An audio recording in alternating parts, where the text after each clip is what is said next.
আহারে মুসলমান, দয়ার নবী মুস্তাফা আকা মাওলা আমার বলেন, মাগো এই মক্কা শহরে বেটি আমার নাম জিজ্ঞাসা করার মতো কেউ নাই।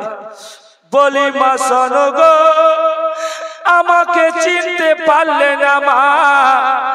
যে ছেলের ভয়ে পালিয়ে আসলে রে মা, সে অন্য কুলু ছেলে নয় রে মা, সেই ছেলে হচ্ছি আমি। আমার আল্লাহ পাক বলে, জিবরিল জান্নাত থেকে জান্নাতি চাদর নিয়ে যাও, আমার মাহবুবের কপাল মোবারকের রক্ত মুছে দিবে। জিবরাইল আমার মাহবুবের সেই পবিত্র রক্ত যদি এক ফোঁটা এই মক্কার মাটিতে পড়ে যায়, রোজ কিয়ামত হয়ে যাবে, সারা দুনিয়ার কোনো জমিতে ফসল হবে না। আমার মাহবুবকে বলবে, একবার যদি আমার দরবারে হাত উত্তোলন করে মক্কার কাফির, মদিনার কাফির, সারা দুনিয়ার কাফিরকে আমি ধ্বংস করে দেব। আল্লাহু আকবার কবিরা। হযরতে জিবরিল আমিন আসলেন,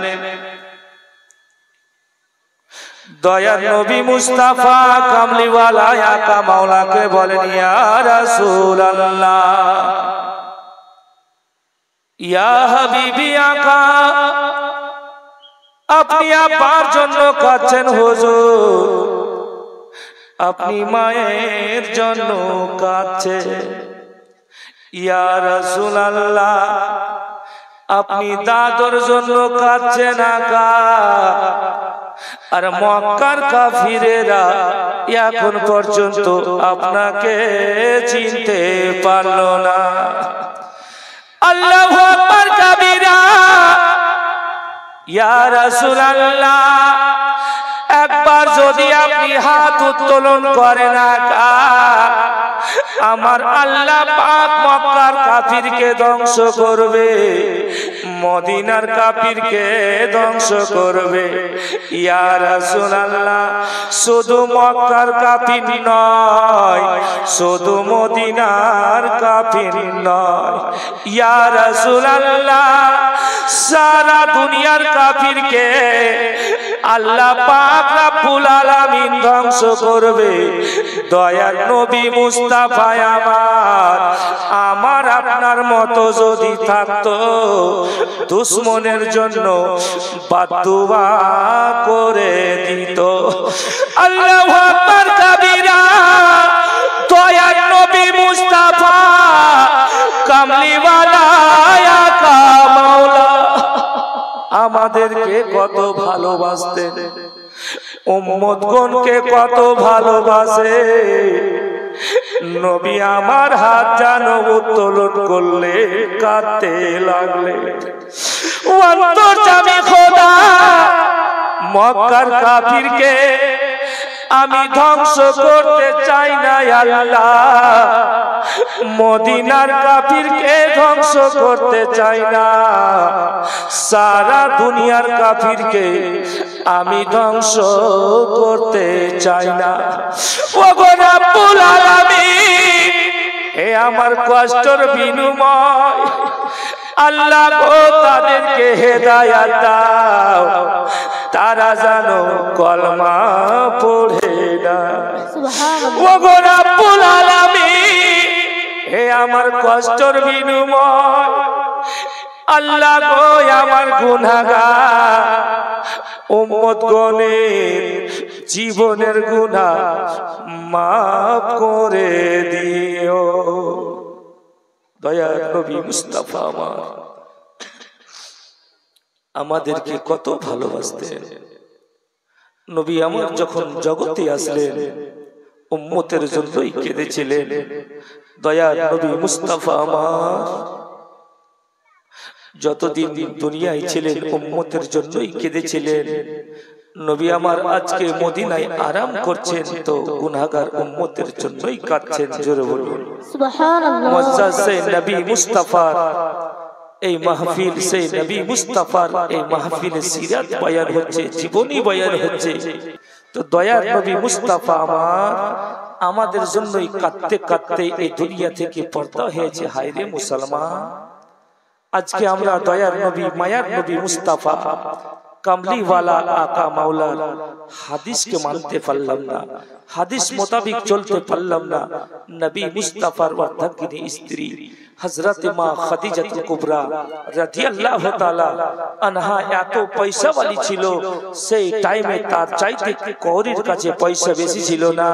হযরত মা খাদিজা সমস্ত ধন দৌলত জান মাল নবী মুস্তাফার কদমে কুরবান করে দিয়েছিলেন। বলুন সুবহানাল্লাহ। সুবহানাল্লাহ। আল্লাহর নবী নূরের নবী গো, আপনি নবী আমার জীবনের জীবন। দয়ার নবী মায়ার নবী গো, আপনি নবী আমার জীবনের জীবন। আল্লাহর নবী নূরের নবী গো, আপনি নবী আমার জীবনের জীবন। দয়ার নবী মায়ার নবী গো, আপনি নবী আমার জীবনের জীবন। আপনি নবী আমার জীবন সাথী, অন্ধকারী কবরের বাতে আপনি নবী আমার নির্দনী আর ধন। জোরে বলুন। আপনি নবী আমার জীবন সাথী, অন্ধকারী কবরের বাতে আপনি নবী আমার নির্দনী আর ধন। রাহিমাতা লিল আলামিন আপনি উম্মতের জাবিন। জোরে বলুন। রাহিমাতা লিল আলামিন আপনি উম্মতের জাবিন। গুনাহগার মতের আপনজন। আল্লাহর নবী নূরের নবী গো, আপনি নবী আমার জীবনের জীবন। দেখে তো মারি মজেজা, কিসমতের ধনী মা খাদিজা সঁপে দিল জীবন আর যৌবন। দেখে তো মারে মজেজা, ভাগবতী মা খাদিজা সঁপে দিল জীবন আর যৌবন। মাল দৌলতি যা ছিল চরণে সব সপিয়া দিল। মাল দৌলতি যা ছিল চরণে সব সপিয়া দিল। আপনারে বানাইলো আপন। আল্লাহর নবী নূরের নবী গো, আপনি নবী আমার জীবনের জীবন। আল্লাহু আকবার কাবীরা। সময় যেন কেটে গেল। আল্লাহু আকবার কাবীরা। সময় যেন কেটে গেল। আবু জেহেল গাদ্দারের রাসূল, তবে ও দয়ার নবী মুস্তাফাকে পাথর মেরে যাচ্ছে। সুবহানাল্লাহ। দয়ার নবী মুস্তাফা কামলিওয়ালা আকা মাওলা হযরতে আবু বকর সিদ্দিককে সঙ্গে নিয়ে সেই জায়গা থেকে বেরিয়ে আসলেন। নবী আমার বাড়ির দিকে গেলেন না, একটি ফাঁকা ময়দানের দিকে নবী আমার যেতে লাগলেন। আল্লাহু আকবার কবীরা। হযরতে আবু বকর কেঁদে যাচ্ছে, ইয়া রাসূলুল্লাহ, ইয়া তো পাথর আমার শরীরে লেগেছে হুজুর, আমি আবু বকর জানো বরদাস্ত করতে পারি না। আল্লাহু আকবার কবীরা। হযরতে আবু বকর কেঁদে যাচ্ছে। দয়ার নবী মুস্তাফা আমার হযরতে আবু বকরকে নিজের বুকে টেনে ধরলে। সুবহানাল্লাহ। হায়রে মুসলমান, তবে ও আবু বকর দয়ার নবী মুস্তাফা মায়ার নবী মুস্তাফার নিকট থেকে যাচ্ছেন না, নবী পাকের সাথ ছেড়ে যাচ্ছেন না। দয়ার নবী মুস্তাফা আবু বকরের মাথা খানাকে ধরে নিজের বুকে চেপে রাখলো। ডান হাত মোবারক দিয়ে নবী আমার আবু বকর সিদ্দিকের পিঠে বুলাচ্ছে। হায়রে মুসলমান, হাত বুলাচ্ছে। আবু বকর সিদ্দিক বলে, না কাগো, আমার শরীরে এত যে বেদনা ব্যথা ছিল হুজুর, আপনি যে নিজের হাত মোবারক রাখলেন, মনে হচ্ছে আকা গো আমার শরীরের সমস্ত ব্যথা পানি হয়ে গিয়েছে। হায়রে মুসলমান, আবু বকর বলে, আকা এইদিকে তো কোনো বাড়ি নাই, ঘর নাই, ইয়া রাসূলুল্লাহ কেন এদিকে যাইতেছেন? দয়ার নবী মুস্তাফা কোনো কথা বললেন না, আবু বকরকে সঙ্গে নিয়ে যেতে থাকলে। আল্লাহু আকবার কবীরা। দয়ার নবী মুস্তাফা আকা আমার চলে যাচ্ছে। ঠিক একটা ফাঁকা জায়গা দেখে দয়ার নবী মুস্তাফা আমার বসে গেলে। আবু বকর বলেন, ইয়া রাসূলুল্লাহ এই জায়গাতে বাড়ি নাই, এই জায়গাতে ঘর নাই। ইয়া রাসূলুল্লাহ বাড়ি ঘর তো দূরে থাক, এই জায়গাতে একটা কাজ পর্যন্ত নাই।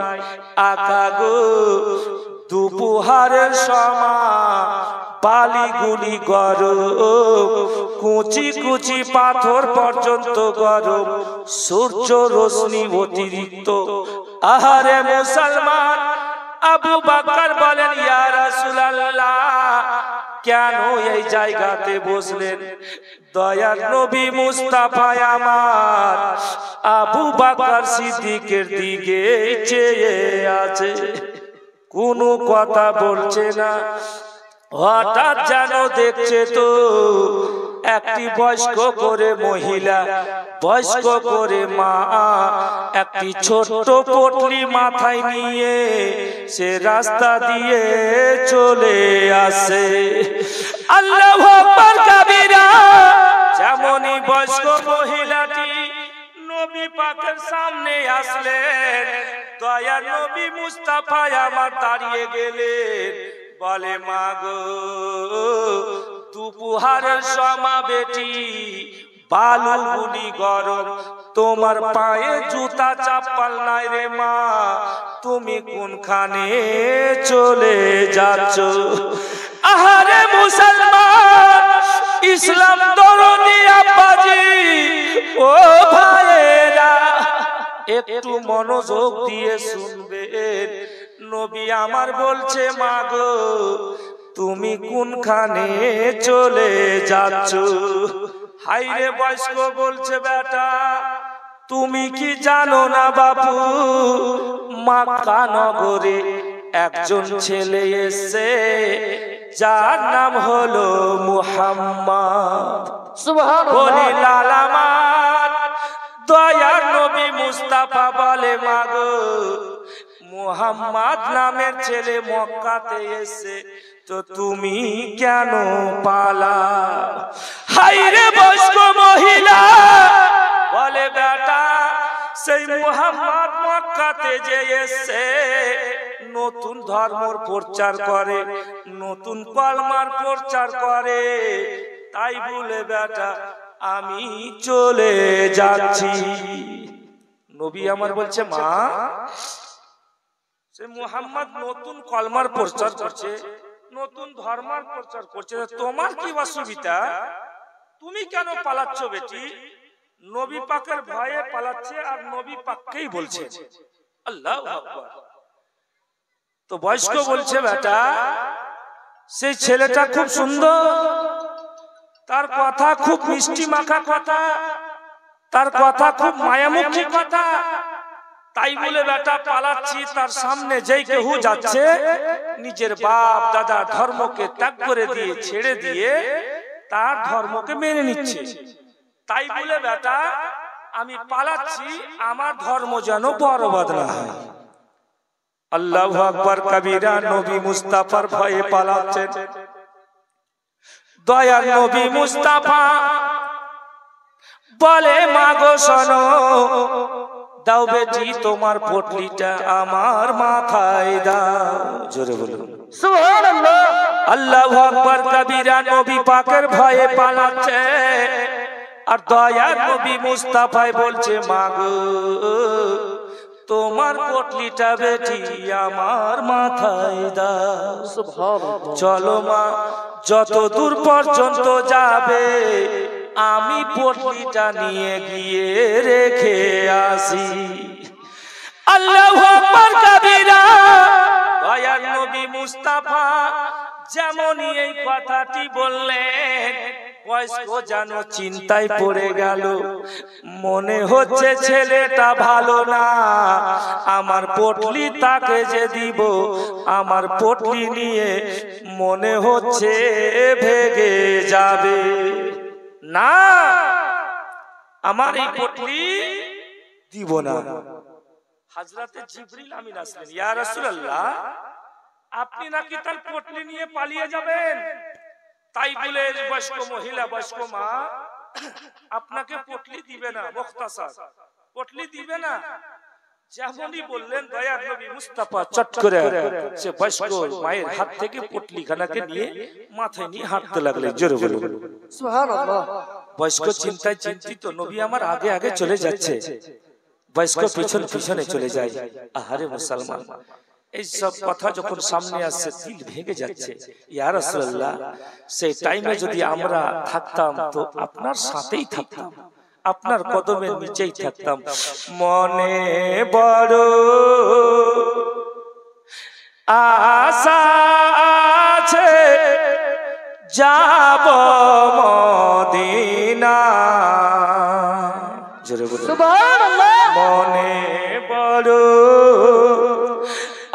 আশা ছিল যাব মদিনা। আপনাদের দিল বলে না মদিনা যাব হজ করার জন্য, বলে না? তো সাথে সাথে বলেন এটাই যদি আল্লাহ পাকের দরবারে কবুল হয়ে যায় আমার আপনার বেড়া পার হয়ে যাবে। বলেন সুবহানাল্লাহ। বলেন তো সাথে সাথে মনে বড় আশা ছিল যাব মদিনা। মনে বড় আশা আছে যাব মদিনা।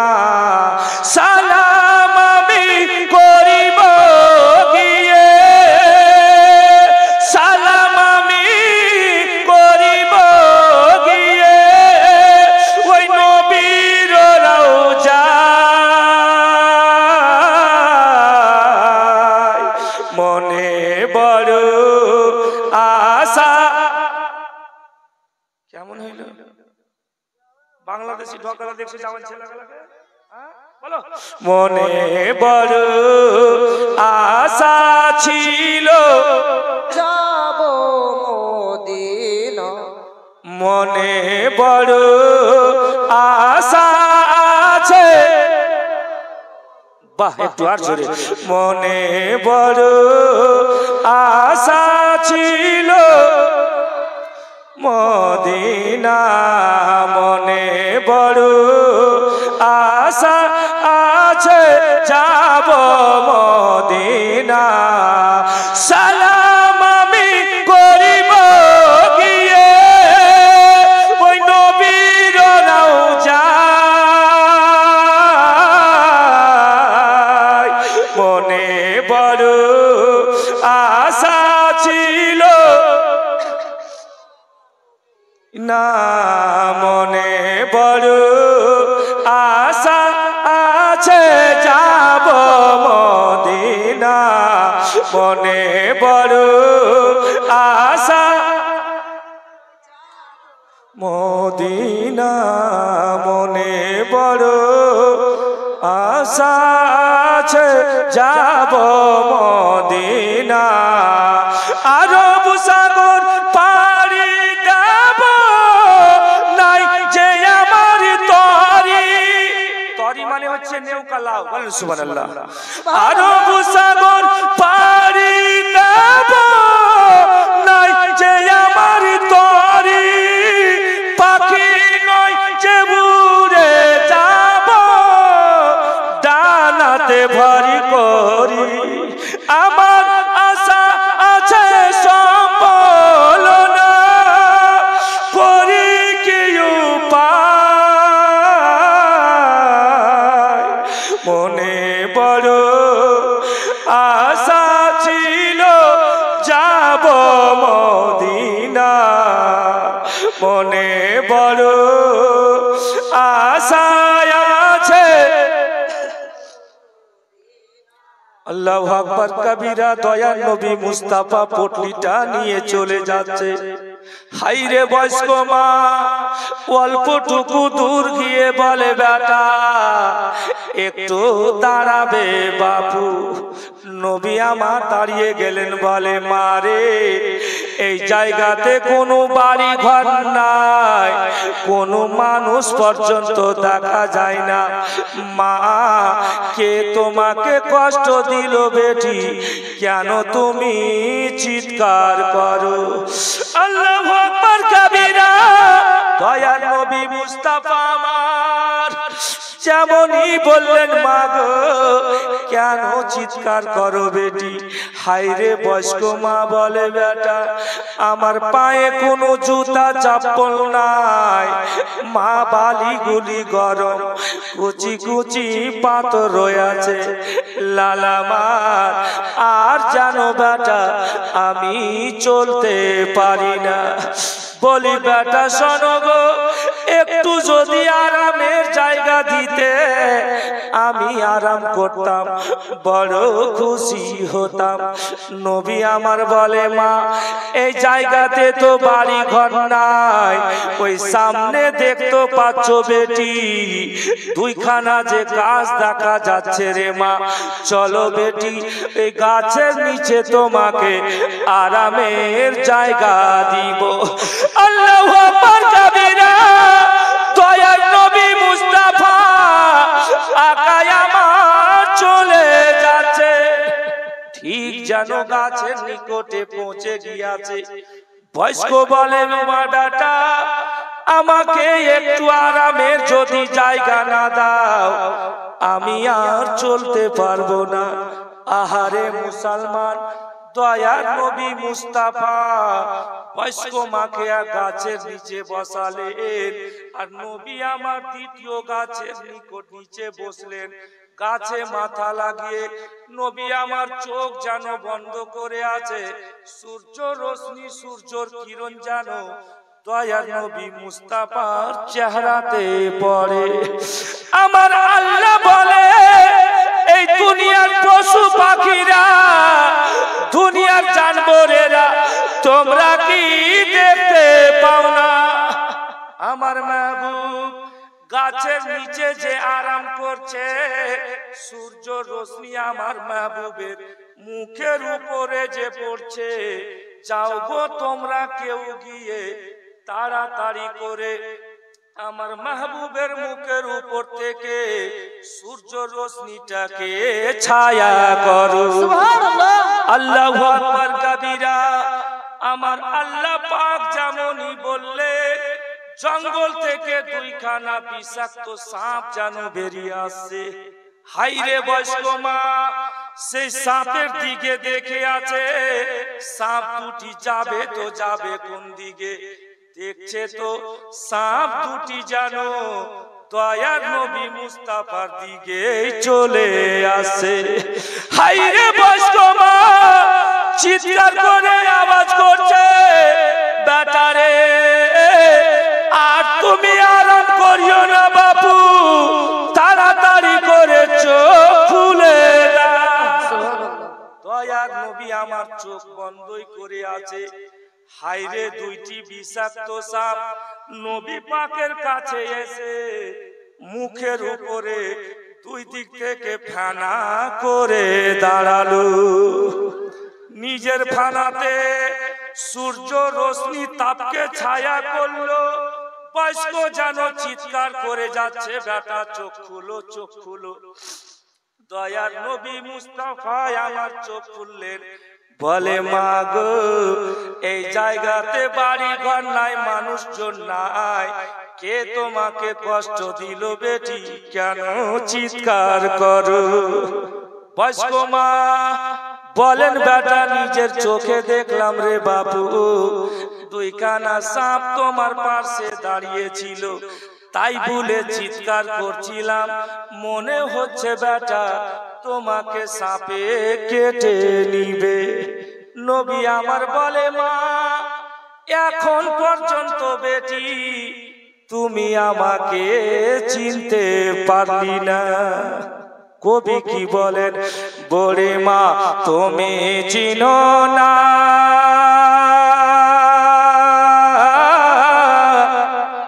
যার ভয়েতে ভাগিছ মাগো, নজর করে দেখো না, তুমি চিনো না। বলে মা তুমি চিনো না, যার ভয়েতে ভাগিছ মাগো, নজর করে দেখো না, তুমি চিনো না। বলছে মা এখন পর্যন্ত চিনতে পারলি না বেটি? নবী আমার পটলি নিয়ে যেতে লাগলেন মুক্তাসার। যেতে যেতে যে জায়গাতে যেতেন, নবী আমার ওই জায়গাতে গিয়ে পৌঁছে গেলেন। দয়ার নবী মুস্তাফা পটলিটাকে রেখে দিলেন, রেখে দিয়ে সেখান থেকে চলে যেতে লাগলেন। ফিরে আসছেন, বলছে মা তুমি থাকো বেটি, আমি চলে গেলাম। বয়স্ক বলছে, বেটা চলে যাবে? বলছে হ্যাঁ। নবী আমার পটলিটাকে রেখে দিয়ে হযরতে আবু বকর সিদ্দিকের সঙ্গে নিয়ে যেতে লাগলেন। বয়স্ক চিন্তায় পড়ে গেল, এত সুন্দর ছেলে নবী পাকের ভয়ে পালিয়ে এসেছে, আর নবী পাক তার পটলিকে নিয়ে তার বাড়িতে পৌঁছে দিল যে জায়গাতে যেতেন। আহা, বয়স্ক চিন্তায় চিন্তিত, ছেলেটা এত দূর থেকে আমাকে রাখার জন্য আসলো, আর ছেলেটাকে আমি একটু খাবার দিতে পারলাম না। আমি কত বড় ভুল করলাম, ছেলেটার নাম জিজ্ঞাসা করলাম না। এত সুন্দর ছেলে, কোন মায়ের ছেলে, কোন বাবার ছেলে, কোন দাদার পোতা, কোন বংশের ছেলে, আমি তো ভুল করলাম। আল্লাহু আকবার কবীরা। হায়রে বয়স্ক মা, দয়ার নবী মুস্তাফার আবার পিছন পিছনে ছুটে পড়ল। আওয়াজ দিচ্ছে, বেটা একটু দাঁড়াবে বাবু। দয়ার নবী মুস্তাফা দাঁড়িয়ে গেলেন, বলে মারে আমি কি এমন ভুল করলাম বেটি, কিসের জন্য রে মা তুমি আমার পিছন পিছনে ছুটে আসলে? বয়স্ক বলে, বেটা আমি বড় ভুল করেছিলাম, দয়া করে বাপু আমাকে ক্ষমা করবে। নবী আমার বলছে, মা তুমি আমার মায়ের জাত, তুমি তো বয়স্ক মহিলা, মা আমার কাছে কেন ক্ষমা চাইছো? বলে, লালা মা এত দূর থেকে যে আসলে বাবু, একটু তোমাকে খাবার দিতে পারলাম না। বলি, লালা মা এত দূর থেকে যে আসলে আমি খাবার দিতে পারলাম না। নবী মুস্তাফা বলে, মা গো আমি খাবার খাবো না। হাইরে বয়স্ক মা বলে, বেটা আমি বড় ভুল করেছি, এত সুন্দর ছেলে বাবু এর পূর্বে তো আমি সারা মক্কাতে দেখিনি। বলি, লালা মা একটু যদি নামখানায় আমাকে বলতে, আমি তোমার বয়স্ক মা খুশি হতাম। বলি, লালা মা তোমার আব্বা জানের নাম যদি বলতে, দাদর নাম যদি বলতে, লালা মা আমি বড় খুশি হতাম। হাইরে বয়স্ক মা বলে, বেটা একটু তুমি আমাকে বলো না তোমার নামখানা কি? আহারে মুসলমান, যেমনই নবী পাকের নাম জিজ্ঞাসা করলে বয়স্ক মায়ের দিকে জানো নারী তাকবীর, নবী আমার যেন কাঁদতে লাগলে, নবী আমার যেন বয়স্ক মায়ের দিকে যেন দেখে আছে। বয়স্ক বলে, লাল আমি তোমার নাম জিজ্ঞাসা করলাম, কেন কাঁদতে লাগলে বাবু একটু বলো না লাল, তোমার আব্বা জানেন নাম কি? আহারে মুসলমান, যেমনই আব্বা জানের নাম জিজ্ঞাসা করলে দয়ার নবী মুস্তাফা আমার নিজের মুখ মোবারক জানো নিচে ঝুঁকিয়ে নিলে। আল্লাহু আকবার কবীরা। হাইরে বয়স্ক মা বলে, লাল তোমার নাম যে জিজ্ঞাসা করলাম বাবু তাকিয়েছিলে, আব্বার নাম জিজ্ঞাসা করলাম নিচে মুখ কেন ঝুঁকালে? একটু বলো তো লাল তোমার আম্মা জানেন নাম কি? আহারে মুসলমান, যেমনই আম্মা জানেন নাম জিজ্ঞাসা করলে দয়ার নবী মুস্তাফা আমার নিজের মুখ মোবারক উঠিয়ে বয়স্কর দিকে যেন দেখে আছে। আর দয়ার নবী মুস্তাফার যেন নুরানি চোখ মোবারক দিয়ে পানি বেরিয়ে যাচ্ছে। হায়রে বয়স্ক মা বলে, বেটা শোনো গো, তোমার নাম আমি জিজ্ঞাসা করলাম, আমার দিকে দেখেছিলে। বলি, লাল আব্বার নাম জিজ্ঞাসা করলাম, নিচে মুখখানাকে ঝুঁকালে। মায়ের নাম জিজ্ঞাসা করলাম, বাপু কেন তুমি কাঁদতে লাগলে? আহারে মুসলমান, দয়ার নবী মুস্তাফা আকা মাওলা আমার বলেন, মা গো এই মক্কা শহরে বেটি আমার নাম জিজ্ঞাসা করার মতো কেউ নাই। বলি, মা শোনো গো, আমাকে চিনতে পারলে না মা? যে ছেলের ভয়ে পালিয়ে আসলে রে মা, সে অন্য কুলু ছেলে নয় রে মা, সেই ছেলে হচ্ছি আমি। জোরে বলে বলি, মা শোনো গো, আমার নাম যে জিজ্ঞাসা করলে আমার নাম হলো মুহাম্মদ সাল্লাল্লাহু আলাইহি ওয়াসাল্লাম। মা আব্বার নাম জিজ্ঞাসা করলে আব্দুল্লাহ, মায়ের নাম জিজ্ঞাসা করলেন মায়ামেনা। হাইরে বয়স্ক মা চিৎকার করে বলতে লাগলেন, ইয়া রাসূলুল্লাহ, ইয়া হাবিবাল্লাহ, আকা গো, কে আপনার ধর্মকে মিথ্যা বলতে পারে? কে আপনাকে মিথ্যা বলতে পারে? ইয়া রাসূলুল্লাহ, আর দেরি করিয়েন না হুজুর, আমি কলমা পড়তে চাই, আমাকে কলমা পড়িয়ে দিন। আল্লাহু আকবার কবীরা। অনেক কথা আব্বাজি, দয়ার নবী মুস্তাফা আমাকে কলমা পড়ালেন। দয়ার নবী মুস্তাফা কত কষ্ট করে আমাদের পর্যন্ত ইসলামকে পৌঁছালছে, কিন্তু আব্বাজি ও ভাইয়েরা আমার, আমরা হাদিস কোরআন থেকে দূরে। সুবহানাল্লাহ, সুবহানাল্লাহ। আব্বাজি ভাইরা আমার, অনুরোধ আব্বাজি, শেষ টাইমে শেষ মুহূর্তে আমার এটাই কথা, হাদিসের উপরে আমল করে চলে, নামাজ পড়েন আব্বা। কত দুনিয়ার দুনিয়া গো, কদিন বাঁচবেন? হঠাৎ হঠাৎ লোক চলে যাচ্ছে, চায়ের দোকানে বসে, পানের দোকানে বসে, রাস্তাতে চলতে চলতে লোক যেতেই আছে। আব্বাজি ভাইরা আমার, মওতের কোনো গ্যারান্টি নাই। সবকিছুকে ছেড়ে ভুলে তওবা করে আল্লাহ পাকের পবিত্র ঘরের দিকে এগিয়ে আসুন। কেননা কি আমার আল্লাহ বলছে, আমি মানুষকে দুনিয়াতে কোনোদিন পাঠাইতাম না, যদি পাঠিয়েছি তো একমাত্র আমার ইবাদত করার জন্য পাঠিয়েছি। বলুন সুবহানাল্লাহ।